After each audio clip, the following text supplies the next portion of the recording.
พี่น้อง อีหยังกันล่ะวะ คิดว่าอีหยังอ่ะ คาราเทองนี่จักสิว่าจังไดเนาะ เจ้าเอามาเห็นหยังบ่ลาวนะ บ่เท มัน บ่ นับ เท บ่รู้ว่ามันเป็นจัก สิ มั นั ด บ แหลม สินับเบิ่ง เจ้าเอามาเห็นหยังกันนั่น นั น่ะ บเบิ่ง มามันน้องบ่ แม่น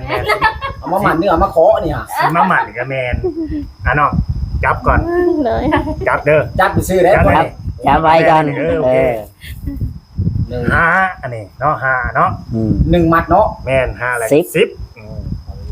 สองมัดพี่น้องเอ้ย 15 อืม สามมัด คอยพี่น้องไว้มันสิบ่ตื่นเต้นเนาะเศร้า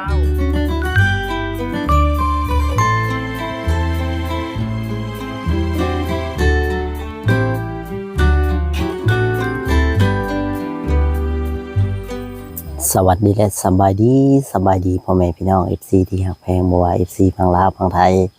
และก็ต่างประเทศนำเด้อพ่อแม่พี่น้องเนาะมาพบพ่อกับช่องพ่อน้องปาล์ม Channel อีกแล้วพี่น้องเอ้ยเช่นเก่าเช่นเคยมื้อนี้ก็สิมาหาสาวโสดเนาะสาวโสดสาวลาวที่ว่าเพิ่นเปิดใจสาวเดือนนั่นแหละพี่น้องเนาะแต่มื้อนี้ก็มีแนวสะใภ้มาให้สาวเดือนว่าสิเป็นหยังกะทางบ่จอยก็ยังบ่ฮู้ก็ต้องไปรุ่นน้ำเบาลาวเพิ่นพี่น้องเอ้ยเนาะเพราะว่าทางเบาลอยทางเบาลาวเพิ่นมีแนวสะใภ้น้องเพิ่นอะไรพี่น้องเนาะจังไดก็สิไปพบพ่อแล้วก็ไปพูดคุยนํกันเลยพี่น้องเนาะกับสาวโสดสาวลาวแหละก็มีแนวสะใภ้กับไปรุ่นนํกันพ่อแม่พี่น้อง FC ทุกท่านทุกคนเนาะกับ FC พ่อน้องปาล์มพี่น้องกันเนาะจังไดก็ฝากเป็นกำลังใจให้ในเด้อพ่อแม่พี่น้องช่วยเบิ่งคลิปพ่อน้องปาล์มแน่เพราะว่าช่วงนี้ก็ยอดไลค์ยอดวิวบ่พอน้องปาล์มก็บ่ได้คอยลงคลิปปานใดพี่น้องกันเนาะช่วงนี้ก็ไปหาทาง 150กิโลแม่น สาวโสดเลยพี่น้อง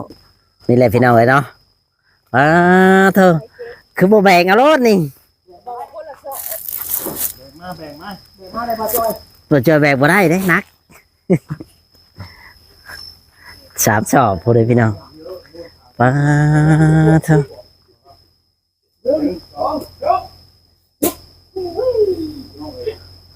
นั่งสองไปเนาะ เอาแล้วพี่น้องเอ้ยนี่พี่น้องเอ้ยทางบ่าวลาวสิได้ยกขึ้นบ่า ลูกจะบ้าไปบ้ามาลูกคุณเต๋าเอา เอาป้าโถ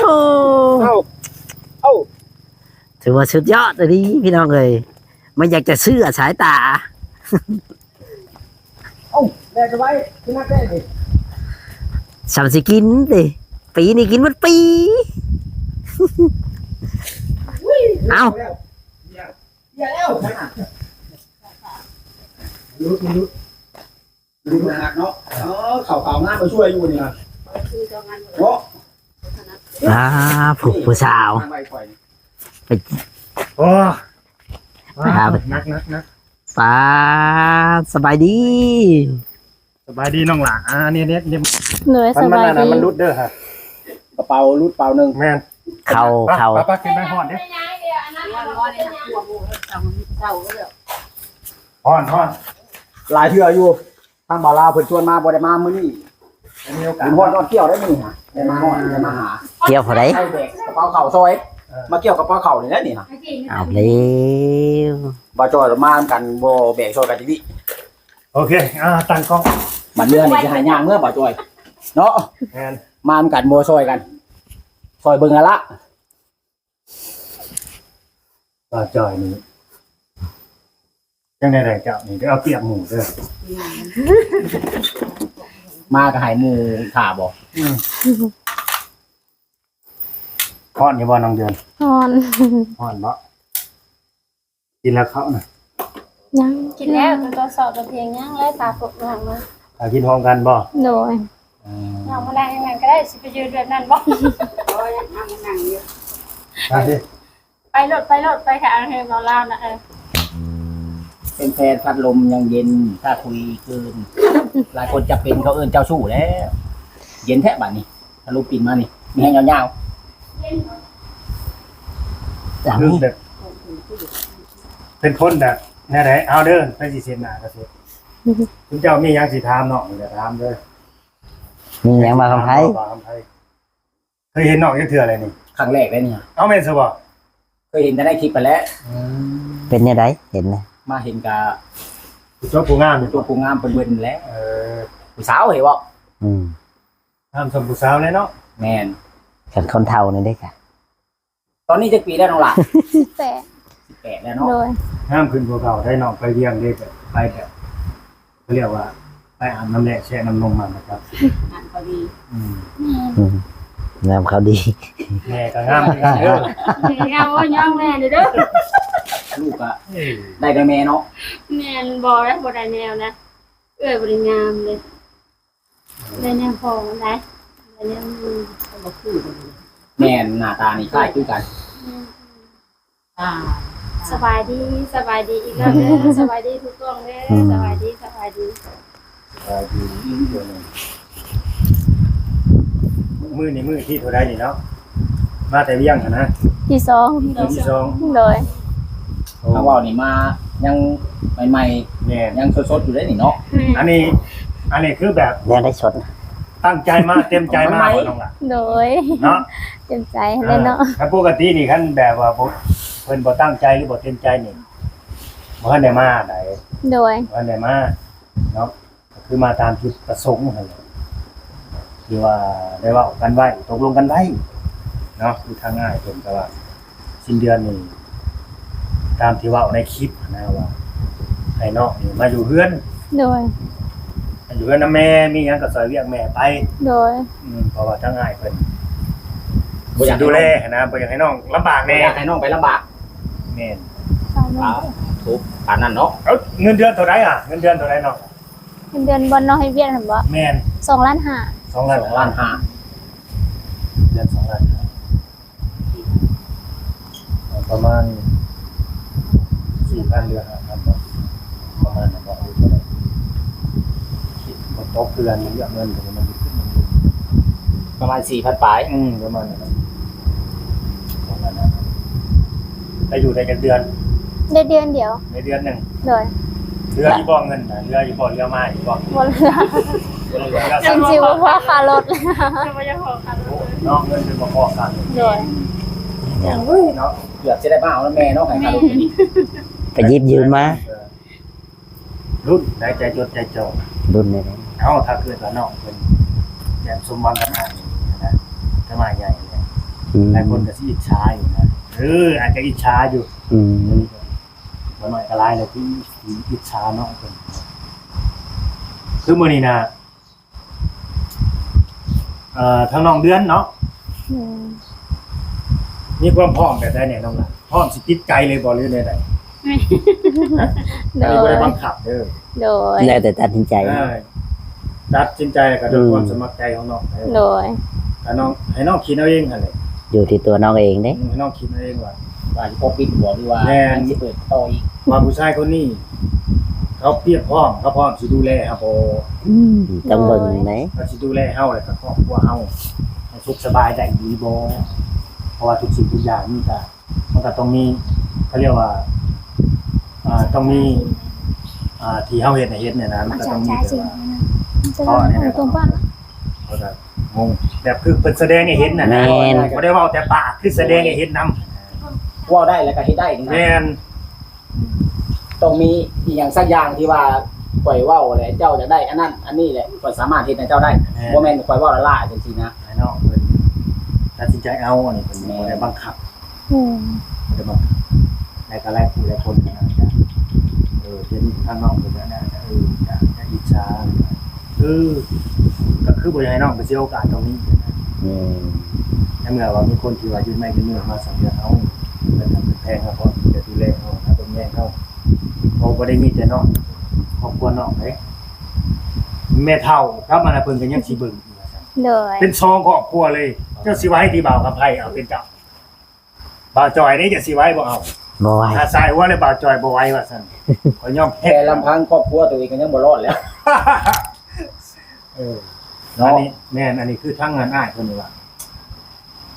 ดูแลทั้งสองเลยเฮ็ดไม่ได้เลยว่าซั่น แต่อันนี้ก็ เพราะเอามันแพงขึ้ ขึ้ น นกับการตัดสินใจของน้องเพิ่นบัดนี้ แม่น ต่อไปนี่นะ ว่าจะลงเอยกับทางไหนเพิ่นบ่พร้อมพิจัยบ่ เพราะว่าน้องเพิ่นน่ะส ก็สิได้คุยแล้วแหละทั้งง่ายเป็นปัญหาสิได้เว้ากันแล้วว่าคำนอกเป็นแนวใดโดย ทางน้องเดือนนี่สิรับอ้ายเพิ่นได้บ่สิอายคนบ่ถ้าเกิดว่าตกลงปลงใจกับเพิ่นนะ แม่น สิบ่อายคนบ่สิรับเพิ่นได้บ่ อายยังเนาะ อายยังแบบว่าเพิ่นอายุหลายกว่าเฮา แม่ โดย อันนี้เวลาเป็นเช็คตัวเลขนะ แมน แม่นผมเพียงแต่ว่าเพิ่นดูแลเขาได้ โดย ดู ผู้ แลครอบครัวเขาได้เพราะ แม่นคือผู้น้องเดือนนี่สิอายคนบ่ผู้แม่เด้ซะ เวียงนี่สิบ่อายบ่ว่าเฮ้ย เด็กขึ้นได้ลูกเคยเท่าเต็ม ได้ลูกเคยสูงวัยแท้เอา สิได้กดลูกบ่มาตัวก็ บ่ ไป บ่ บ่ได้อ้าง ยิน บ่ ดี ได้ บ่ อายโดย เต็มใจบ่ เต็มใจ ทั้งแม่ทั้งลูกได้ แม่บ่เกี่ยวกับอายุ เด็ดขาดบ่ แม่ ทักแน่ได้ ค่ะ เออ หลายผู้หลายคนเป็นพยานช่วยกันได้ดิ โด มี ย แต่ โดย บ่มีแต่เฮาได้ดิ FC หลายคนได้ โดย ทั่วโลก บ่แม่นสิมาว่าตอนนี้แหละบ่ได้แน่นอนบ่าวเรา ได้ บ่เกี่ยวกับอายุพอเพียงหักแพงถึงดูแลถึงตรงนี้บ่รังเกียจครอบครัวของเอื้อย โดยคือทั้งเอื้อยคิดว่ามื้อนี้สิได้ข้าวสารมา บ่ อีก3กระสอบ บ่เอ้ยบ่ได้คิดเพราะว่าเพิ่นก็บ่ได้บอกเนาะบ่ได้ฮู้ สามกระสอบคุณน้องเบิ่งแน่ จักมาดีว่า3กระสอบก่อนหน้าน่ะกินเบิดแล้วบ่ ยัง ยังเนาะ บ่ได้กินเลยยังอยู่ มื้อนี้ได้มาอีก3 แม่ กินบ่ทัน เพิ่นก็บ่ฮู้แล้วแนวบ่ได้บอกล่วงหน้าซั่นสิว่า แม่ มาซื้อ บ่ ไป ฮู้ได้บ่ฮู้ได้ไปพุ่นน้องสิเอาภาษามาอีกขนาดยังอยู่ยังบ่ได้เบิด ยังหลายอยู่เนาะ30 ยัง ปี หลายอ พี่ ยู่ น้องเอ้ย แม่ยังหลายอยู่ เพิ่นก็เว้าแล้วบ่ได้ว่าย่านอายคนบ่เพียงแต่ว่าเพิ่นฮักแท้ดูแลได้ แม่ แล้วก็ฮักเฮาแพงครอบครัวเฮาเนาะ โดย เพิ่นดีเพิ่นว่าง่ายๆก็ฮักเฮาแพงเฮาหั่นแหละ แม่เอาแฟนเฮานะบ่รังเกียจในครอบครัวเลยว่าสิลำบากจังได๋ เพิ่นน่ะบ่รังเกียจ ดูแลโดยซ้ำที่เพิ่นให้ได้ก็บ่ได้ว่าหยัง เพิ่นเดินทางมาฮอดขนาดนี้แล้วเพิ่นบ่มีคำว่ารังเกียจ โดย มีแต่เต็มใจ โดย เพิ่นได้ยางมาเต็มที่เลยเด้ แม่นซอยเรือหักแพงเบิ่งแย่งบ่ได้หักแต่น้องเดือนเด้คือความหมายเพิ่นเนาะเพิ่นหักเบิดครอบครัวของน้องเดือน โดย พ่อแม่พี่น้อง ลูกหลาน แม่น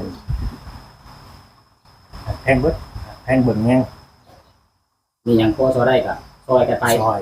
ทางจะเว้านี่เนาะถือว่าเพิ่นนี่ก็ถือว่าสิเป็นคนแบบมีสิทำอยู่เนาะเพิ่นสิบ่ตัวบ่ต้มดอกเนาะ บ่ตัวเราบ่ตัวดอกเราบ่ตัวอันนี้เฮาก็ยืนยันได้ ยืนยัน ลาวเอ็ดมินเด้ ยืนยันนั่งยันก็ได้ ยันได้ นอนยันก็ได้ นอนยันก็ได้เฮ็ดได้ตีลังกาก็ได้ โอ้ คุณตัวกับบ่จางแม่สิว่าแหละ ถือว่าเป็นสิถือว่าเป็นบุญกับแม่ ที่เคยเฮ็ดหรือว่าเคยสร้างกันมาเนาะ แม่บ่คิดว่าฝันว่าสิได้มาเจอกันแบบนี้ขนาดเนาะโดยบ่คิดว่าฝันว่าสิมีคนฮักแล้วก็มีคนดูแล ถ้าว่าน้องตัดสินใจพลาดหน่อยหนึงเนี่ยถือว่าเบิดเลยเนาะ โดย ว่าตัดสินใจว่าเอ้ยบ่เอาหลายนั่น เพิ่นมี น้องสิเสียดาย เพิ่นมีหลาย มาถึงขนาดนี้แล้วก็บ่มีคำดอกว่าบ่เอาอาย น้องเดือนเห็นหน้าเพิ่นอยู่บ่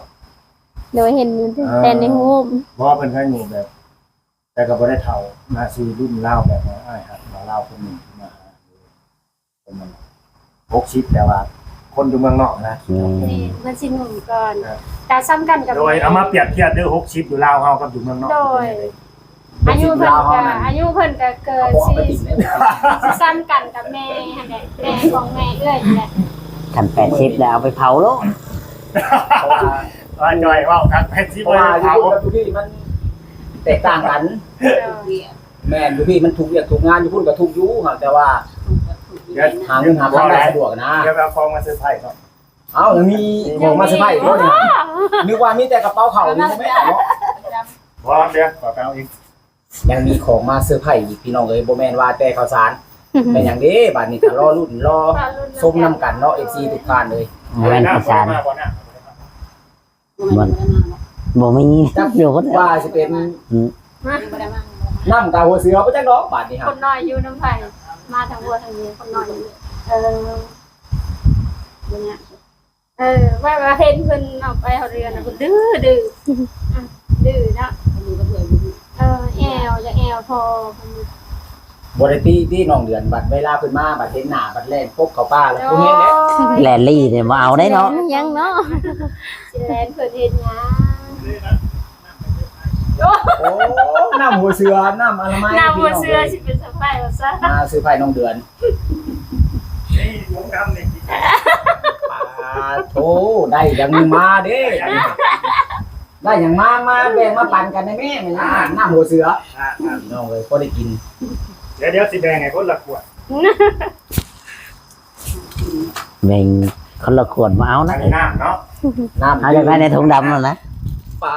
โถน้ำดื่มพี่น้อง บ่แบบต้องขออนุญาตนั่งกลางเด้อ โดยเป็นหยังเนาะ ขออนุญาตนั่งกลางพี่น้อง ถ้าว่านี่สิปันสามพูดบ่เนี่ยผู้ชายพูดผัวบ่นี่สิปันสองพูดหรือสามพูดเนี่ย ตันหยัง ปันนั่งกลางน่ะ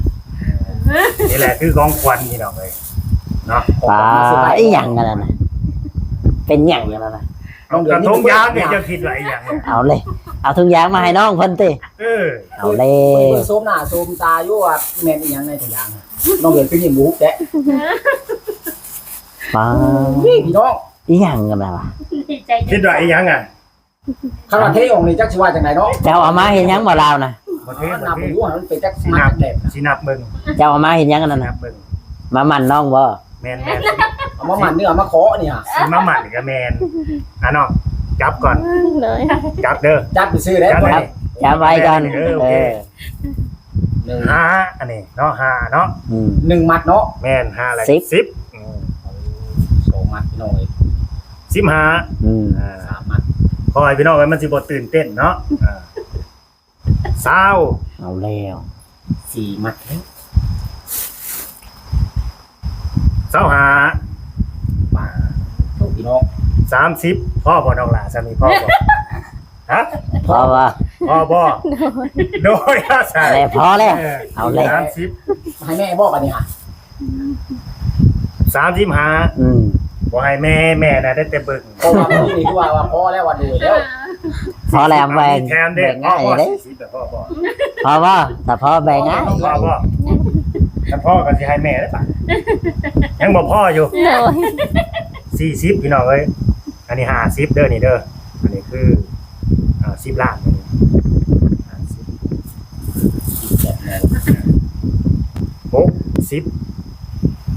60 ล้าน 60ปลายมันอันนี้ปลายมันเด้อ61แล้วก็มีปลายอีกเล็กหน่อย ปลายมันตัวได้ปลายมัน61แล้ว ปลายมัน61ซื่อๆแหละพ่อแค่นั้นแหละเนาะ61 60บ่ได้บอกพอดีเลขมุนกลมงามเนี่ยยังมี1อยู่ เนาะเอาต้องมีปลายเด้ซะมันต้องมีปลายหั่นนะพี่น้องเอ้ยเนาะ ทางว่านี่ยังสิมีต่อได้ก็มีปลาย แม่นมันต้องมีลูกมีหลานมีเหลนอีหยังออกไปอีกหั่นนะประ เอา มาณนั้น แต่ว่ามีปลายต้องมีต่ออี ดี ก ใจว่าน้องหล่ะ โดย จับนำกันนี่เร็ว ยิ้ม อย่าตื่นเต้นนี่ ๆถ่ายรูปเอาซุมเจ้า พี่น้องเอ้ยดีใจน้ำน้องเดือนเคยได้อยู่บ่แบบนี้ บ่เคยครั้งแรกในชีวิต อืม ครั้งแรกคือการ เป็นจังได๋บัดนี้ฮะ ได้ บ่ มา ลาว ให้ขนาดนี้ บ่ลาวเจ้าได้จับได้เป็นจังได๋หัวใจเต้นติ๊กตักอยู่บ่ นักว่าน้องเดือน มีวาสนาแต่ได้จับซื่อ โอ้ ได้ว่าบ่ได้ว่าพอเนาะ ๆแม่มีวาสนาแต่ได้จับ ได้จะได้น้องเดือนสินับคู่บัดนี้ เสียไปใช้หยังเลยนะ ไปทางนั้น โอ้ ทั้งหมดทั้งสิ้นนี่60ล้านเด้อ มี ปลา ป ย ลาย มัน อีก ปลายมันมีอยู่ล้านปลาย ล่าอะไรยังมีปลายอีกเนาะ การตีเป็นเงินบาทก็ไล่ซะ100,000ไปซะ 100,000 100,000 บาท ก็ตีเป็นเงิน ครั้งแรก ดอลลาร์นี่เท่าไหร่ เงินดอลลาร์ก็ 4,000 4,000 แม่น4,000 เอง ดอลลาร์พี่น้อง แม่นเป็นครั้งแรกพี่น้อง เอาเลย ที่ได้หอมเงินมาหมั่นน้องเดือนลายบัดนี้ แม่นสิว่ามันก็แม่นมาปิดใจน้องก็แม่น โดย ตกลงปิดใจบ่น้องล่ะ โดยตกลง ตกลงเนาะ โดย พี่เด้อ อืม ไปตาเปิดอีก แม่ได้เห็นดีบ่ลูกสาวสิปิดใจ แต่เกิดมาเคยได้แบบนี้อยู่วะ บ่เคย อย่าให้อีกเด้ สิให้แทนลูกว่านี่คือ ดีใจก็ให้บ่ แม่น มันอยากตื่นเต้น เคยเห็นครั้งแรกบ่เป็น แต่เฮาก็ยัง บ่เคยเห็นที่เถื่อน เลย โอเคพี่น้องเลยโอเคไป เคยได้พบพงกันนะ เก็บไว้ก่อน ก็เห็นอยู่เท่านั้น อันนี้เพิ่นบอกแล้วว่า คือเพิ่นช่วยเหลือเขามาแหละแต่ว่าหนึ่งมาให้ผู้สาวเนี่ยเฮ็ดห้องน้ำนี้แต่ก็ไปเฮ็ดของแม่อีกห้องนึงคือของแม่ทุกเพิ่นอันนั้น เข่าแล้ว อืม ส่วนที่เหลือก็ระหว่างเดือนเดือนยังเดือนนี้ ตอนนี้เดื เดื อ อน น6เพราะหรือเดือน7 เข้ามาเดือนวันที่น่ะเดือน6แต่ว่าเดือนลาวเป็นเดือน7แล้ว เดือน7เดือน8คือให้น้องเก็บไว้ใช้พอเพิ่นฝากมาล่วงหน้านะใน2เดือนน่ะเดือน7กับเดือน8แต่ว่ามันเหลือเฮ็ดของน้องนะมันต้องเหลือเลยน้องล่ะ โดย ให้น้องเพิ่นเก็บไว้ใช้และบาทนี่เดือน8แล้วเพิ่นสิมา โดย เพิ่นมาเดือน8แล้วเพิ่นก็สิซื้อรถให้คันนึงแล้วก็โทรศัพท์ iPhone โหลดอย่างนี้เนาะจักรยานบ่ จักรถหยังอันนี้ก็ดี เอาเลย รุ่นนะการรุ่นน้ำจันทร์ คือว่ารถไถบ่ แต่ iPhone นี่สิเป็น67ผู้ใดบ่แม่นรุ่น เอาแล้ มันเป็น ว ติ๊กก๊อกได้ จะเป็นใจอยู่บ่ได้บัดนี้ iPhone น่ะได้แบบรุ่นใหม่เลย ธร ได้ รมดา ข่อยยังบ่เคยจับจักเถื่อได้แบบนั้น ก็จะเห็นแต่ในเขาเอาออกมาโพสขายในโทรศัพท์มันแล้ว โอเคน้องออกไปนั่งตามลูก โดย ออน ขอบใจทั้งหมด อ่อนใจ โดย ขอบใจทั้งหมดนั่นแหละโดย พวกพี่น้องได้เงินก้อนบางใหญ่รถทำปากกับว่าออกบาทนี้ฮะ เนี้ยเอาไปแม่กับลูก น้ำกับปักเล็กกับ จะสิไปเชื่องไว้ในใช้บาท เจ้าจะไปเชื่องไว้คุณเละเฮ้ย5 โมงก่อน ยังสิมีของขวัญให้น้องเดือนอีกเด้อ เอาแล้ว เอาแล้วมีเลย นี่ได้ยังบ่โจกได้ ยังบ่เมิดอีกติ แต่ว่าเป็นมือใหม่ซะมื้อนี้ซะ โอ้ยคิดละมื้อ แต่ นี้ เมื่อนี้กับแม่เราดีใจแห้งจนว่า เป็นหัวแล้ว ห้องไห้เนาะ ยังมันสุดจะ มื้อนี้เอาสามีก่อน เอาพวกของปากของพ่อก่อน เป็นของขวัญอีกชิ้นชิ้นใหม่ก็มื้อหน้ามื้อไหนซะครับอันนี้ได้ครับมื้อเดียวแล้วก็จังว่ามันสิแม่ได้สิดีใจสิตื่นเต้น เดี๋ยวสิช็อกเนาะ ช็อกได้บ่ได้ มันช็อกเห็นได้ฉัน ชีวิตก็ได้เนาะ แม่ เป็นไงพูดแต่นี่ยังน้องเดือนที่เปิด โดย จนบ่ฮู้ ใจแม่ที่บ่ฮู้เลยสิ พี่น้อง โอ้ ผู้ใหญ่ไม่ติ๊กตักป่านนี้ แม่ว่าเปลี่ยนเป็นชีวิตใหม่เลย โดย เอาเล เปลี่ยนเป็นชีวิตใหม่เลย สมเจ้านะอ่านมาแต่แม่รู้เคยได้ทำการช่วยเหลือจาก โดยแม่ แต่ว่าผมเคยได้จับเงิน แม่นโดยเพิ่นมีแต่ชื่อ เบิ่งก็ซื้อของมาให้ แม่ เบิ่งเจ้าจอยเจ้าผัดมันจัก ยิง บ่ได้ผัดเนาะจิบอยู่น้องเอ้ยเรื่องจริงนี่ เรื่องจริง ไปยิงเอาเรือนนู้นเอาเรือน อันนี้10 ล้านนี่โอ้เอามาแต่หลายเดือนตึกเลย โดย คันบ่ได้ฟังดีหานี่บ่ได้ บ่ได้ว่าหลายเดือนปีหนึงก็ยังบ่ได้